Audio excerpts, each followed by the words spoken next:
پروفیسر ډاکټر یاسین اقبال یوسفزي لوري ته ځو. پروفیسر صاحب په انګلند کې یو الوګان پیدا کیږي او هغه دومره ګټه انډسټري ده چې هغې په ډېرې پیسې ګټي او زموږ په وطن کې په کوڅه باندې معدنیات دي، اوبه دي، فصلونه دي، لرګی دی، بلا څیزونه دي او د هغې موږ ته په ظاهره باندې څه فایده ښکاري نه. نو د دې وجوهات څه دي چې موږ د دې اهلیت نه لرو که نه موږ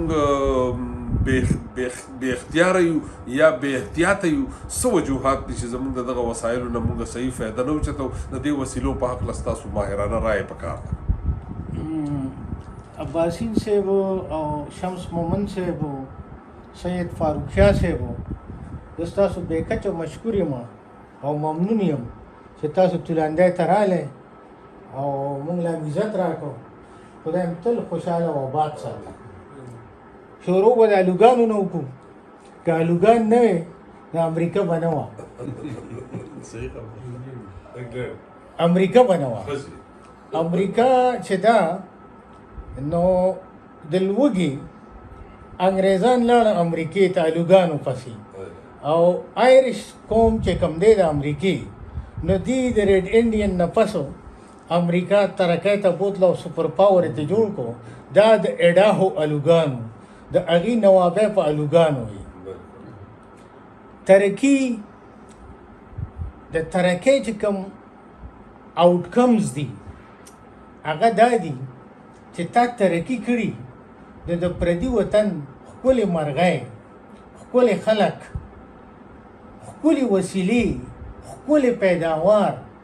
هغه د ترقي یافته وطن کوڅو ته ځي او خپل د مور او پلار وطنونه خلک پرېږدي. ترقي دې ته وایي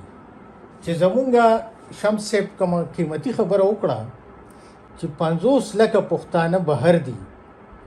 نو دا 50 لکه پښتانه به بهر هم نه تلو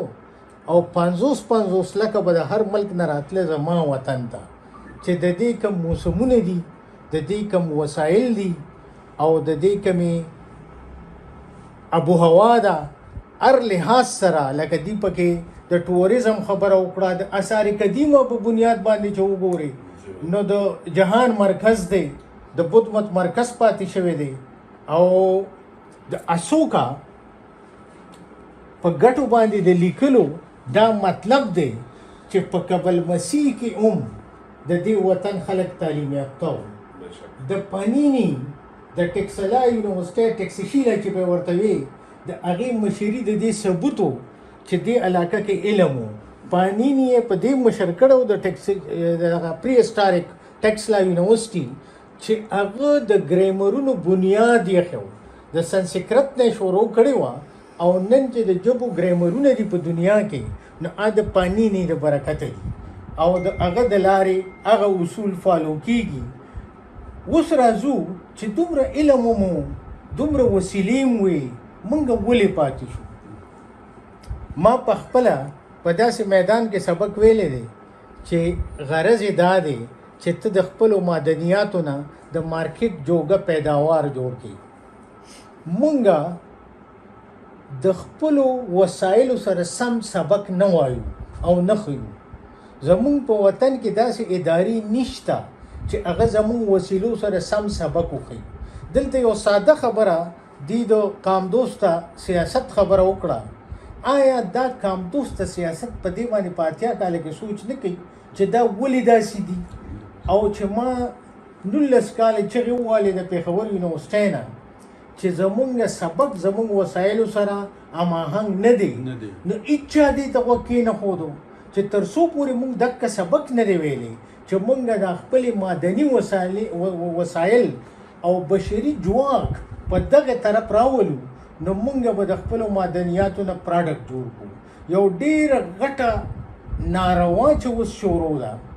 هغه دا دغه ورځ ملکن یونیورسټۍ کې هم ستاسو په مشرۍ کې ما یو خبره کړې وه چې موږ وسیله خرڅول غنیمت ګڼو. وسیله خرڅول چې دی دا دلتوب دی. وسیله خرڅول داسې دی چې ځمکه تا ته د پلار نه پاتې شوه او تا خرڅه کړه او په هغې ته ډوډۍ خوري او د دله په شان ورته ناست دی. د وسیلې قیمتي کول دا دي چې ته خپل مین پاور په دغه وسیله کې اعلی معیار ته ورسئ او هغه هنرونه ورته وښیئ چې دا وسیله به مونږ څنګه قیمتي کوو نو 50 لکه پښتانه به بیا بهر نه ځي په خپل کلي کې به ورته روزګار میلاوي د خپل پلار تپوس به هم کولی شي د خپلې مور جنازه به هم کولی شي خپل غم خادي به هم کولی شي په خپل کلي کې به خاني او غني وي که چېرې دا وسیلې مونږ خرڅو نو دلته یو ساده خبره درته زه کومه چې وسیله زما ده بشري ځواک زما دی مازغه زما دي نو چې زه په امریکا کې برطانیه کې او په جاپان کې کوم نو په خپله خوره ولې نه کوم صرف کمې دکه دی چې زمونږ سرکار چې دی د دې مرسته نه کوي ما په 2008 کې اویس غني صاحب ته په دې باندې یو لیکچر ورکړی و دا ټول سیکرټریان یې راغوښتي وو او هغه ان پرنسپل اګري شوی خو پیسې ورسره نه وي پیسې یې نه راکولې زه ولګېدم 18 کاله ما خواري جاري وکړه اکوپمنټ مې هم پوره کو بلډینګ مې هم پوره کو ټیکنیکل او اکیډمیک سټاف مې هم پوره کو منسټریل سټاف هم شته کنټینجنسي هم شته او یو پیسه پې نه لګي او دې گورنر صاحب ته ما دا هر څه کېښودو او دا مې ورته وویل چې ذاتي غرض مې پکې هم نشته خو ستا صرف مارل سپورټ پکار دی چې موږ د یو داسې ادارې بنیاد کیږو چې هغه زموږ معدني وسیلې پراډکټ ته ټرانسفارم کولو سبق خلکو ته وښیي ماشومانو ته هغه هم ونه شو په هره اداره کې په هر اختیارمند ځای کې یو څو ګڼکپان ناست دي او دا ملک یې تباه کړو پکار دا ده چې زموږ دا مشران دا سوچ وکړي چې آیا موږ سره په درنګو پی ایچ ډي کوالیفاید خلک دي مونږ سره په درنګو لیبارټرۍ دی سامان پکې پروت دی مونږ سره په درنګو ټیکنیکل سټاف دی تاسو به یقین وکړئ چې په ناسا کې د پېښور خلک ناست دي زمونږ چې څومره تکړه خلک دی هغې ته مشورې خلک ورکوي ته بار ولې نه ځي دا یو کومه موناپلي چې ده او کومه بدماشي چې ده دا ختمېدل پکار دي که سیکرټري صاحب وي که ګورنر صاحب وي که منسټر صاحب وي پکار دي چې د خپلو کشرانو سره په ځمکه کینی پرلت ورسره ووځي او ورته ووایي چې راځه موږ خپلو کې رونه یو راځه چې کینو د دې ملک د ترقۍ دپاره لارې چارې وټاکو څه څه پکار دي چې هغه مونږ وکړو چې دا مدني وسیلې مونږ قیمتي کړو که دا تر څو پورې قیمتي شوي ني د اوبو ذکر تاسو وکړو چې کومې اوبه په 1700 کې امریکې بجلی ته اړولې دي زموږ وطن کې دا په 1800 کې انګریزانو یو ناله ده په پنجاب کې په هغې باندې ډیم جوړ کړی او نن هم زموږ په وطن کې بېسیاره اوبه دي خو بجلي نشته دا د درد او د غم خبره ده او د بېخوندۍ خبره ده چې دا قوم اوده دی او دا تپوس د چا نه کوي وسیلې چې څومره دي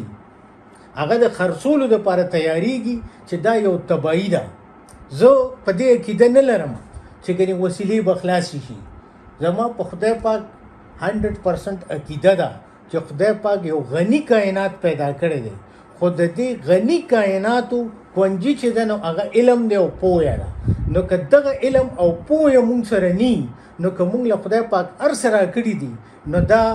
اس معنی نه لري او اس فایده نه لري مونږ به لکه د ځمکو خرڅو پردي به رانه اخلي هغې به پې روزګار هم پیدا کوي هغې به پې مارکیټ هم پیدا کوي او مونږ به ورته لکه د خوارو ګورو په آخر کې به درته دا ووایم چې که په تشو وسایلو خلک مالدارېدې نو د افریقې نه به مالدار څوک نه و ځکه د هغې په غرونو کې سره دي هنر چې دی دا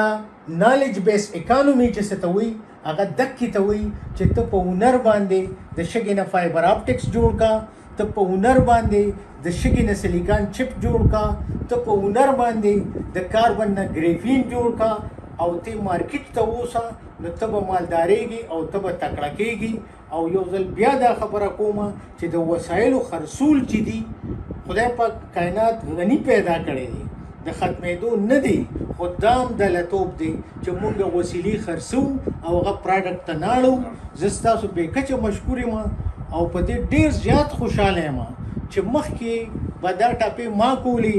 یا به نورو ملګرو داسې د ساینس خلکو کولې او د صحافت خلک چې دې میدان ته راغې او د سمودي نه زه ګورم چې دا د معدنیاتو باز په میډیا باندې هم شروع شوی دی خدای دې کی چې دا کمپین دا کتابونه عوامو ته ورسي او د شمس مومن صاحب دی او د عباسین صاحب دی او د فاروق شاه صاحب دی چې موږ سره د کلونو نه په دې باندې لګیا دي باسونه کوو دا د دې کام په ښېګړه راشي نو دا به زموږ دپاره یو لوی غنیمت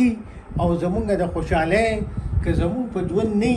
را روانو نسلونو ته به یو فایده ورسي خو چې خلک کم از کم خبر شي چې دې لارو ته راتګ لارې کمې دي او څنګه موږ د خپل معدنیات قیمتي کولی شو نو دا به زموږ د ترقۍ دپاره یو ډېره لویه او ښایسته لارې خدای دې کي چې زموږ دا قوم په دې پوه شي او دا هنرونه زده کړي هر ماشوم ته دا وایم چې که هغه انګلینډ ته ځي که هغه امریکې ته ځي که هغه جاپان ته ځي